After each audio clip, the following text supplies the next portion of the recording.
Zambia Blog Talk Radio.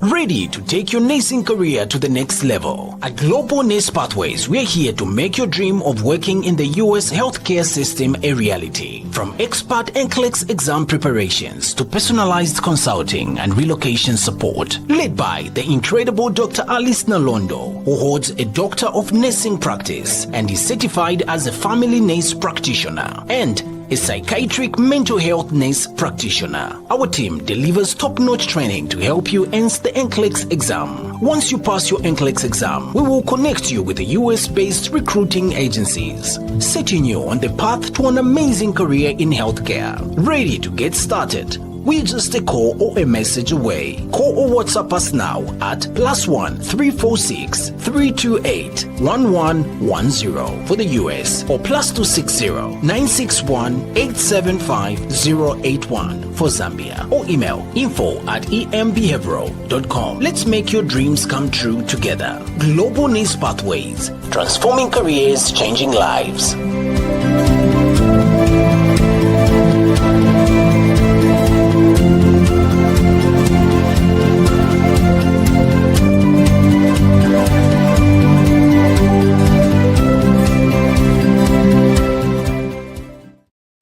Hi everyone and welcome to ZBTR TV. We do thank you for joining us from wherever you're watching. This is a special feature and normally our normal broadcast is on Saturday, but we decided to do this on Monday because we had technical issues on Saturday. We still have our special guest who's going to address issues of environmental and climate change in Zambia, and please do follow us on social media. We are on YouTube, ZBTR TV, and on Facebook, ZBTR TV as well, and on X as well. So our conversation today is going to focus on primarily on what happened at the Kafua toxic spill. One of the Chinese copper mining companies had the disaster there that has contaminated the Kafua River. But that's not all we are going to talk about. We're going to address a lot of climate change issues in Zambia and what is going on right there. All right. My guest today, joining us from Lusaka, is Miss Lydia Chibambo. She's the National Coordinator for Zambia Climate Change, and she's joining me today to discuss the issues of the battle for Zambia's climate justice in mining extractive. Lydia, good afternoon to you and welcome to the show. No, thank you very much. Thank you for having me. Yeah, I'm glad it's working well today. We had a lot of challenges the other day. Yes.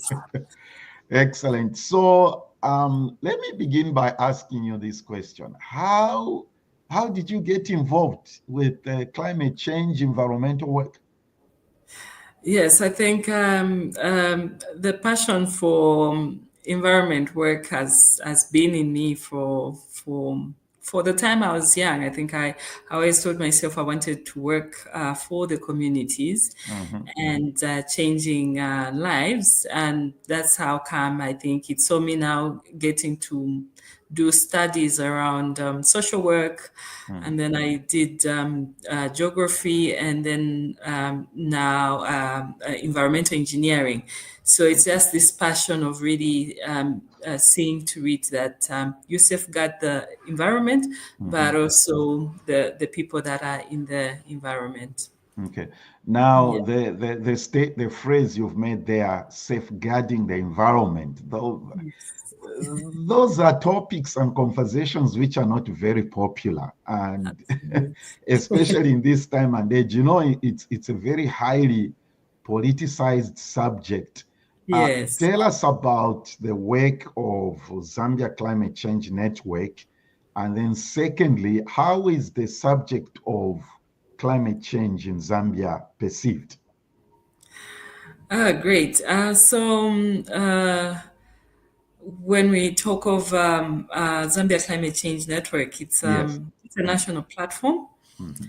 that is coordinating other civil society organizations. So we are non-state actors and working very closely with other civil society organizations in climate change and as well as environment. Mhm. The institution was founded in 2008 and Okay. incorporated in 2011. And at that time, issues of climate change were not very common as compared to now. I think that time climate change was looked at as a far-fetched thing, and that's the time the institution was established. And currently, I think from the time the institution was set up, I think the conversation of climate change were quite not common. Mm. And at that time, even at country level, we didn't have anything in terms of policies to guide the conversation around climate change. And the institution helped in terms of now having those conversations and also putting up the national climate change policy in 2016. Mhm. And from there now we saw a lot of now conversation around climate change. And as a network working with other member organizations like Action for Nature, where I'm also heading the programs there, we saw in terms of now having now those conversations and also really making sure that we have frameworks that are guiding the climate change and environment at country level. And we've seen now with the recent also happening in Zambia, where we experienced the El Nino phenomenon or the drought, and now a lot of people now being very active in the conversation of climate change. And as a network, we also we're very keen in making sure we also have a regulation of climate change, having the act, because from 2016 when the policy was formulated, we've had no any legislative framework to legislate issues of climate change, and we've now have the Climate Change Act that was came into force in December when the president sent it to read, Okay. and we're waiting now for the SI through the Ministry of Green Economy and Environment so that now it can be in force. So those are some of the works that we've been doing. So I think with the happenings of the changes of climate change, we've seen now, I think, actively people discussing the aspect of climate change, but also the government really and putting up the whole ministry of green economy and environment that has a very specific department that is looking at climate change. So we've seen that, and we've seen now private sector also getting into the space of climate change. But of course, there's a lot of work that has to be done from our end. We are so much very keen in information sharing, communication of climate change, but also advocating and lobbying for better policies that will regulate our environment. I think with the safeguarding that I mentioned, so we need good policies, good frameworks at country level.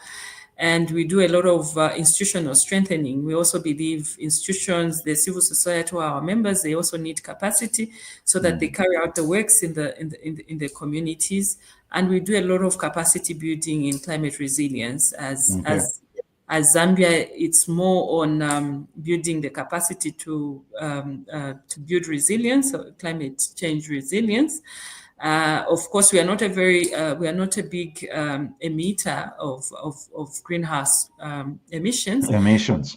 Yes, but then there's a lot that we need to do in terms of adapting, coping with the situation, the effects of climate change. Okay. Now, you've mentioned about issues to do with monitoring and observing, engaging, capacity building. The focus of our conversation today is climate justice in mining extractives. Now, that is huge, as you are aware, because Zambia is known for being a mining nation, not only for copper, but also gemstones. Yes. To what extent have mining extractives affected Zambia's climate? Because if you look at what is going on in the country, Lydia, there's a lot of artisanal mining, and they have actually just literally transformed the landscape of the nation. So how has that affected the climate situation in the country? Yes, and you're right in terms of where we are. As we know, of course, mining is the economic driver for Zambia. At the same time, the same mining now has done a lot of damage to the environment. And you've rightly put it in terms of the artisanal mining. I think the whole country currently has opened up for different mining. And also to mention with the just transitioning to more cleaner energy, Zambia is also very keen in terms of also getting into the mining of the critical minerals, like the lithium that would support the solar batteries. So you see that there's really a very huge push in terms of doing a lot of mining, and of course we have a strategy of 30 million tons of copper by 2030 as a country, as a target. So that speaks also in terms of now what the effects of that would do in the environment. And we've seen as an institution, we've been also very very concerned with also the manner in which these mining companies are opening up, even in very sensitive ecosystem areas such as the forest, also the rivers, along our rivers, and also how this would now have a long-term effect in terms of the environment, the biodiversity loss. Zambia is also known to have wildlife. We have the second largest national park. So that also speaks in terms of now the biodiversity loss that we are already experiencing. Actually, we've lost a number of species due to the mining that is being done in the sensitive ecosystem areas. Really, there's really this aspect in terms of safeguarding the environment, but also having a lot of push that is coming from the mining. There are moments we've been really put on the task in terms of development and climate change, and there's been also a bit of this gap where people want to remove climate change from the aspect of development.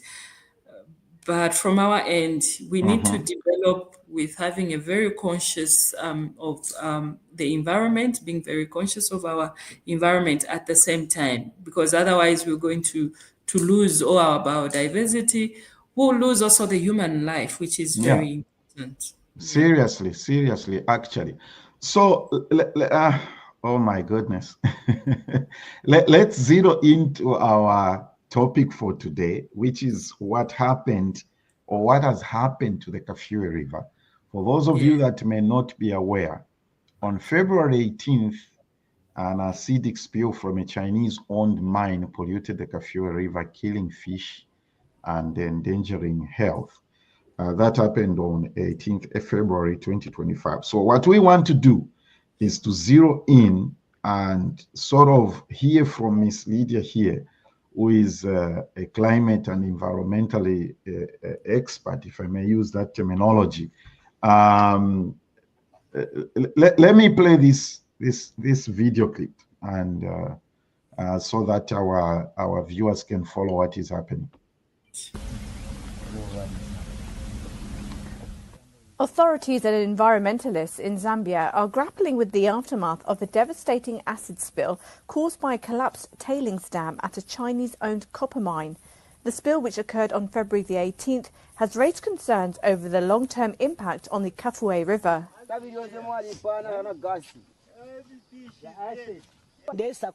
When I went to the fish pond, I found that the lime had flowed through the pond and all the fish had been swept away. I just stood in agony, wondering what I would do about the money I spent on the project. I stood there watching because there was nothing else I could do. The disaster has destroyed not only aquatic life, but also impacted agriculture, as fields of maize and groundnuts were contaminated by the waste. Prior to the 18th of February, this was a vibrant and alive river. We had cormorants, we had kingfishers, there was small masengas, the fishing was good. Now everything is dead. It's just like a totally dead river. It's unbelievable. Overnight, this river died. The Kafue River, vital for fishing, agriculture and drinking, is facing a catastrophic disaster, according to experts. All right, that report was from Africa News. All right, it wasn't done by us, courtesy of Africa News.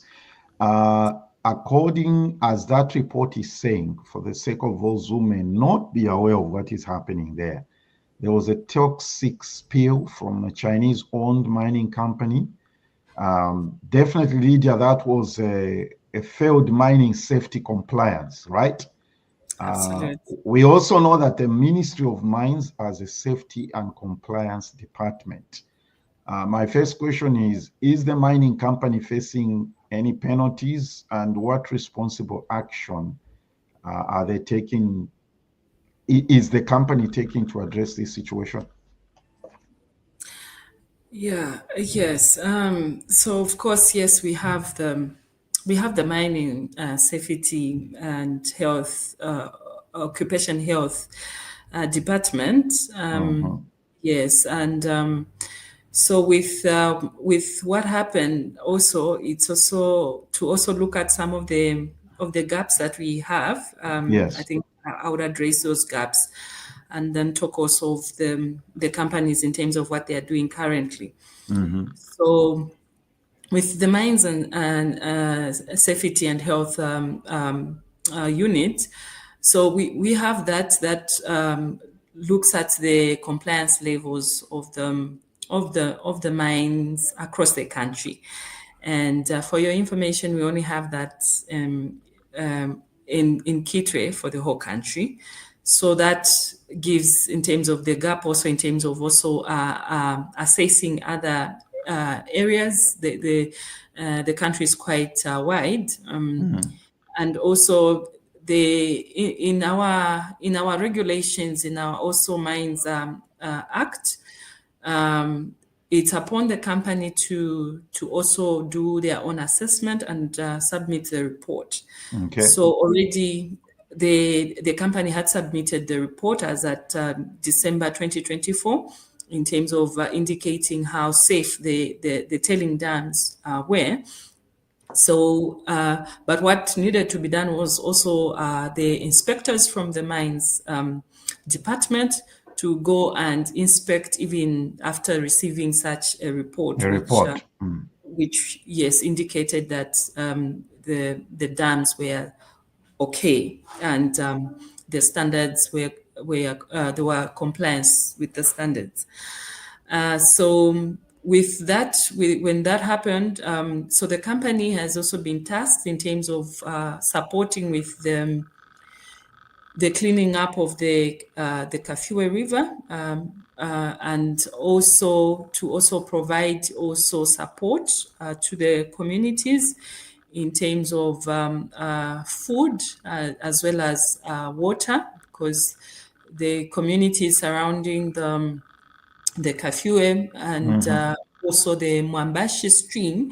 So actually the spillage went into the Mwambashi stream, which is a tributary of the Kafue river. Where's the Mwambashi stream located? In Chambishi. Okay.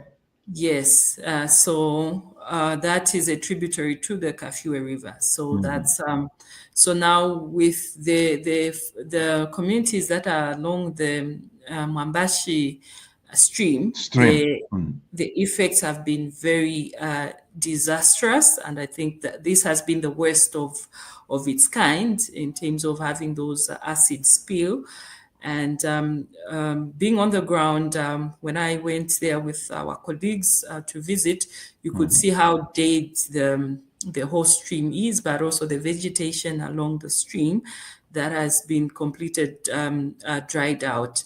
Wow. So yes, so with that, so the company was tasked now to make food available to the communities, but also providing the water sources, because much of the communities were getting also their water from the stream for their domestic use, as well as for their farming use. So that meant those communities are now crippled, can't do any activities there, because they were doing also their economic activities there in terms of irrigation using the stream.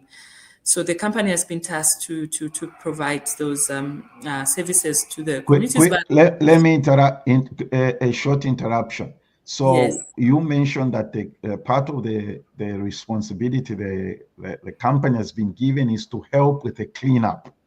Yes. How is that going on the cleanup part?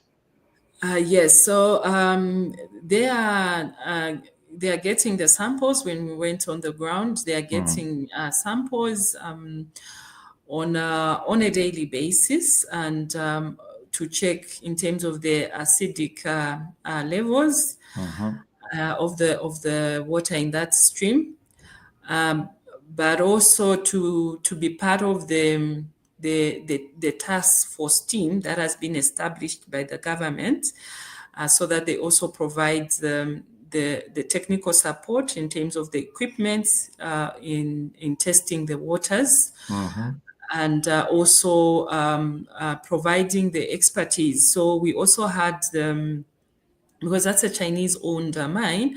So yes. the Chinese embassy also indicated to bring expertise that would come also to look from at China. From China, yes, from Have China. they arrived? The time we were on the ground, we had not yet received them when we were on the ground. So we only had the local experts at the time we were there. Okay. So you mentioned, my next question was going to be, what steps has the government taken? You mentioned that the government has formed a task force. Who comprise this task force? Yes. And what are their terms of reference? So in the task force, we have the key line ministries. So the Ministry of Water Development and Sanitation, the Ministry of Green Economy Environment, Ministry of Agriculture, Ministry of Health, the Disaster Management Mitigation, the Ministry of Mines, and also the company itself to form up that task force. And in terms of the terms of reference, that I may not know, because I think the time we had the consultation meeting, I think that wasn't very clear. We were just drawing up in terms of what should be done with the current situation. So we have this, and also Ankana water that really depends on the water from the Kafue River as being part of the task force, despite them being a victim. Yes, they are also part of the team that also to offer the support, but also the task force has been formed also as a way of coordination amongst the key government departments. Okay. Yes. This thing, Miss Lydia, affects. I'm trying to pull up something here. This thing affects a lot of. Let me see. Is it this one that I'm looking for? Okay. 53% of Lusaka water comes from the Kafue River. Okay. Yes. And 20% of livestock of Zambia's national livestock herd is grazed in the plains of the Kafue River. And it's there's something I'm looking for here. 8% of fish, roughly 8% of the Zambia's total fish production is from the Kafue River basin. This is a national disaster, if I may say that. And Absolutely. it doesn't. I don't know. I don't want to sound like I'm being an alarmist here, but my surprise is that I thought this would have been a daily conversation from the time it happened to date, but I see it's me saying this, it's not Lydia. I don't want to put you in trouble, but I see the country is consumed with a constitutional amendment, which to me is just, okay, let me leave that alone. This is, you're talking about the livelihood of half of the population of Zambia, depending on the Kafue River basin. And so what are they doing to alleviate this situation? You saw that woman in that clip. She said she found a fish pond, all the fish were dead. Yes. So for people like that, what actions have been taken to alleviate the situation? Yes. Currently, when we were on the ground, we were informed that there's been samples taken from the water, the soil, as well as the crops, in terms of looking at the levels of acid as a way of also putting up measures into the compensation of the affected people. So currently, that is what is being done. But then, with that, as you've mentioned, it's really it's a disaster. It's a national disaster, and the people that's lives are dependent on that. It's also being seen that in terms of they are having difficulties in terms of their livelihoods, in terms of just also having the food due to what has happened. So currently the situation is not very good, and some of the communities will have to be relocated as well. So that speaks also in terms of relocation of some of those communities. Yes. So when they speak about relocating some of the communities, where are they going to take them? What are they talking about? We're speaking about mainly in the Chambeshi area, right? Yes, and this is just in the Chambeshi area where we seem also to be having these actions, and then along the river in other areas, I think much has to be done, because we could see that the concentration has been more in Chambeshi, but we know along the river in Thames, in Kalulushi, Pongwe, a bit of Masaiti going down the stream of the Kafue River. All these have been affected. So it's really also looking at this the compensation that will be done. How fair will it be in terms of justice to the communities whose lives are dependent on the river. So really, there's a lot that has to be done on the ground, especially with the communities, and also looking at also the package of the compensation is also something that that is also concerning. Would you, I don't know if you're able to speak to this, is this part of the task force work to ascertain what the compensation will be?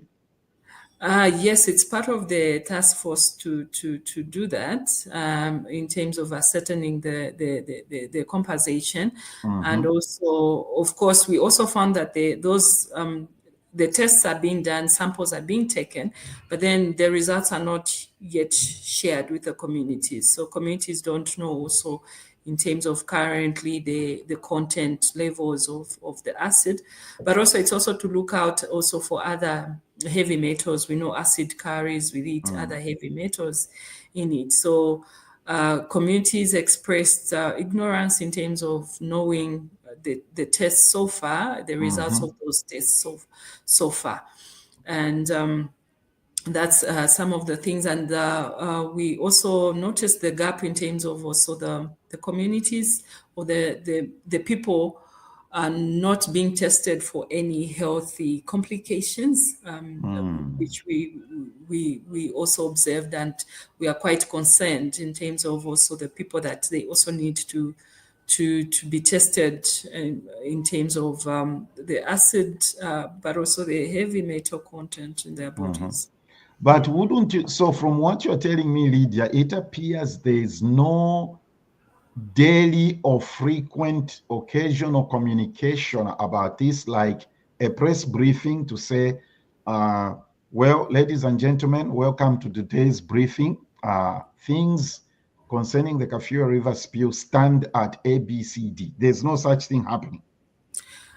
No, there's nothing like that happening, apart from initially when that happened, and that's when there was the press conference from the Minister of Mines and also the Minister of Green Economy and Environment, that we are on the ground to check the extent of the damage. And from there hasn't been any deliberate program that communicates with the communities in terms of on a daily basis what is happening from the task force. Okay, so the only communication was done was that statement you sent me, right? Which was Yes, done yes. on 10th March 2025. The subject is Indaba on pollution of some water bodies in the Copper Belt. Absolutely. That was the only statement made.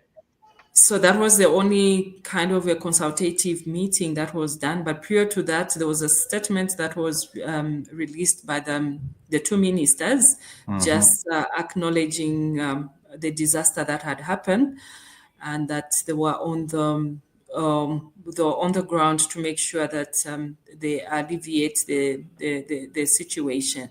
So from there, and also from the consultative Indaba, that was done with also stakeholders, different stakeholders that included also civil society, academia, institution. We haven't heard anything since then, and also there was also a gap in terms of how frequent the communication will be done to the communities. That is very important. And you'd think that this, like I'm saying, this should be happening every other day. And secondly, the community is ignorant about this. That's disrespectful to the victims. Absolutely. Okay, let's watch this video clip and you tell us what is going on here.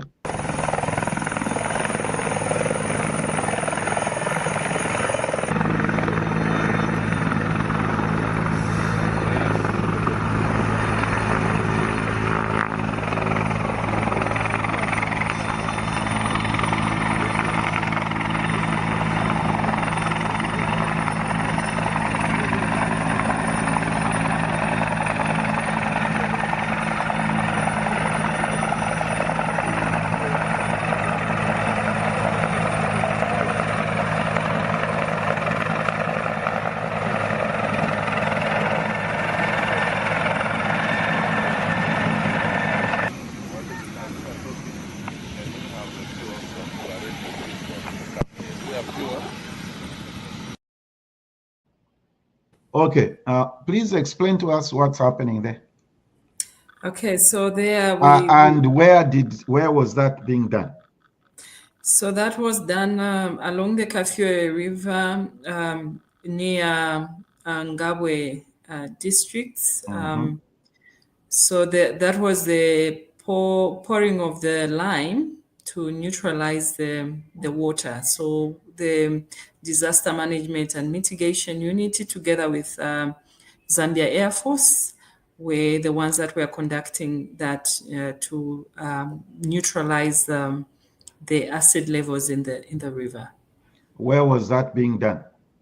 So that was done along the Kafue River around Ngabwe district. Ngabwe is on the Copper Belt, is it? Ngabwe is in Central Province. Central Province. Yes, between Kaperimposhi and Kabwe. So the reason I played that video clip, Lydia, and for our viewers to see, here's what is going through my mind. Okay, that was done in Ngabwe.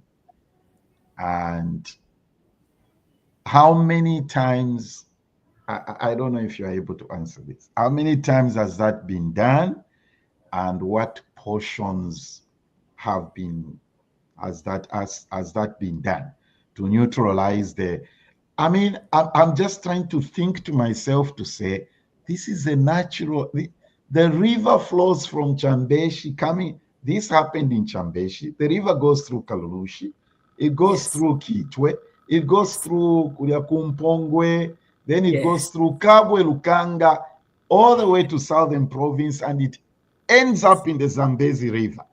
Do we even know if the spill affected the Zambezi River? Do we have that information? No, currently we don't have, and this is where we're waiting for the experts that would support. And I think we got also, I think the information we got the other time was that colleagues also from South Africa would also come through to assist in terms of assessing the effects. And it's also assessing the futuristic effect of this, because we also need to look at the health of the river for how long will it be in this state, and what has to be done. So it's also about getting some external support from other countries that would come also to assess, so that we could have a very comprehensive report. Do we know the timeline from the experts when the river will become safe? How do we know? How is that done? How is the assessment done when the river will be safe? So as you and I are speaking right now, the people in, let's say, Chambeshi and Nkana, water and sewerage, are the residents able to drink the water? Yes, currently the residents are able to drink the water. Nkana Water managed to neutralize the water. Okay. I think in terms of looking at the pH, because it had really gone down, it had gone even to 2. Yes. So now I think from them, I think the tests that they've been doing, they've indicated that the water is now safe, and they've been supplying the water to the people. Because after that spill, 4 days, the whole Kitwe didn't have water. Okay. So that meant also closure of some sensitive institutions, including the Copperbelt University had to close because they did not have water. What about the schools? The schools as well, for 4 days, they had to close. And that was also a very disastrous in terms of the health sector, because now the hospitals and clinics had to ration the water. They had to be supported by Bowsers, so that the services could go on in these sensitive institutions. Okay, so we don't know how periodical the river is being tested. Do we know that? No. We don't know. Of course, those that are dependent on it, like the water utility company, they do the everyday checks. But then along the downstream of the river, we do not have those reports that are coming through to indicate whether they are doing those periodic tests. Lukanga, I believe it's in Kabwe Rural District, is a huge fishing area, fishing camp there. Where are you aware if any tests were done? What was that? Was it affected? If so, to what extent? So of course it was affected as well, but we do not have the information in terms of to what extent that was done, because there were also some reports along along Mumbwa, where the national park passes. Yes. Some wildlife recorded death, and then they were doing some tests to also ascertain to the causes of that. So we know that, of course, if the effects could reach that side, meaning also because that is after the Lukanga swamps, so we know that, of course, probably around the Lukanga area there could have been some of those. In your as we as we wind up the conversation, Lydia, I do appreciate you taking the time and the information that you have shared here. In your view, do you envision any compensation packages coming, or will it just end up as business as usual? Okay, so of course the compensation topic is being discussed, and I should also mention that the regulator, Zambia Environment Management Agency, has sued the company, so that they could also pay some penalties in terms of not following the subscribed procedures and standards that they needed to follow. So we know that in terms of compensation, that will be done. Now the question is what kind of compensation is that? Is it going to speak to just to the immediate compensation, or are we talking of also the long-term compensation, looking at the livelihood of people that dependent on that, or is it the compensation that is a standard compensation for the people that are affected? So we've seen in terms of probably those could be the gaps that we envision. But also communities also need to be supported in terms of also having their own independent evaluator for the organization, so that also the interests of the communities are also taken into consideration. So compensation could be done, but if those gaps are not addressed, then it's also a worrisome situation that we foresee. There was a Brazilian company mentioned in the process of all this. Could you speak to that? Okay, so from our end, with Action for Nature, we are working also with it's an organization, a civil society organization that is looking at the environmental defender law center that supports in terms of communities if they want to take up matters into court, and having the support, the legal support that the communities could be supported with. Because what we got also was that communities are being discouraged not to take the legal route with this matter. Why? And that the government is working with the company to make sure that the community's interest is addressed.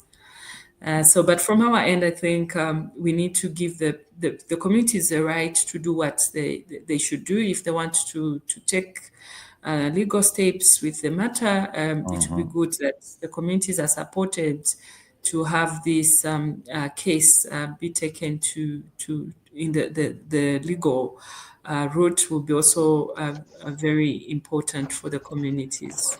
Okay, as a nation, as people, as communities, how do we ensure that our citizens are informed about climate change issues? Yes.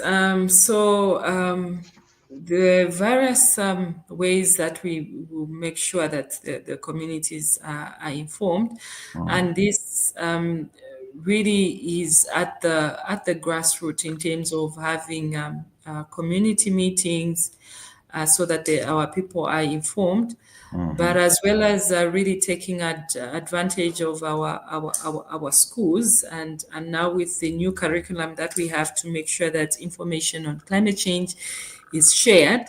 Okay. And Zambia being also a Christian nation, and also other religions, of course, it's also to use these platforms in terms of sharing the information, in terms of the church also to come on board, but also other religious groupings also to come on board, to make sure that we kind of inform the people when it comes to the aspects of climate change. And just to use a number of platforms, we know we have our tradition leaders also Yes. that we need also to kind of utilize. Of course, currently there's still a lot that has to be done when it comes to raising awareness on climate change. And also to have this conversation. And I'm happy, this is a conversation that people just get to talk about this when with the immediate happenings. But after that, people get not to talk about this. But this is a conversation that needs to be there every day. We saw when the COVID was there, I think it was an everyday conversation. And this is what we want to see in terms of also climate change, that it's an everyday conversation, because we have these effects that are happening on a daily basis. So the information also has to be taken every day, but also to simplify the messaging in climate change, to make sure that everyone is able to get the message, and it should be readily available in public places, in markets, in clinics, in hospitals, so that the information, the conversation is ongoing. So we really need to create that. So your organization is, I believe you operate from Lungushi International Conference Center? Yes, that's where our offices are based. So if people want to get engaged, they want to get involved, what should they do? Okay, so if they want to get involved, they can reach out to us, because it's a membership-based organization. So you could inquire from us through our Facebook, and also very closely. Also, you could also get to the Facebook of Action for Nature, especially on the Kafue spillage issue, where we could now see how we have more people to get involved in this case, and then we could now connect in terms of sharing the information and what should be done. If you want to be a member of this alliance, or the actions that are being taken, and then together we could now work together and see how we collaborate on this matter. Who can be a member? Can individuals also be members? Yes, we have also individuals who are members. So if you have the passion really to make sure that we speak in terms of safeguarding our environment as an individual, we have also the category of individuals. Okay, excellent. All right. So they should search for Action for Nature, right? On Facebook. And then they will find it there. All right. Wow. Lydia, thank you so much for taking the time. You've opened our minds, our understanding, and sort of given us an update of where things stand on the Kafue River spill. I hope we can get a spokesperson or a representative from the government task force on the Kafue River spill to come and speak to what is going on there. Thank you. No, thank you so much. And have a great week ahead of you. Thank you. All right, everyone. That was our special feature for today. Like I said, our regular broadcasting is Saturday, but we had technical issues on Saturday, so we decided to do this today. Thank you for tuning in. Join us again on our regular time on Saturday, 1600 hours Zambian time, 9 Central, and have a great week.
Zambia Blog Talk Radio.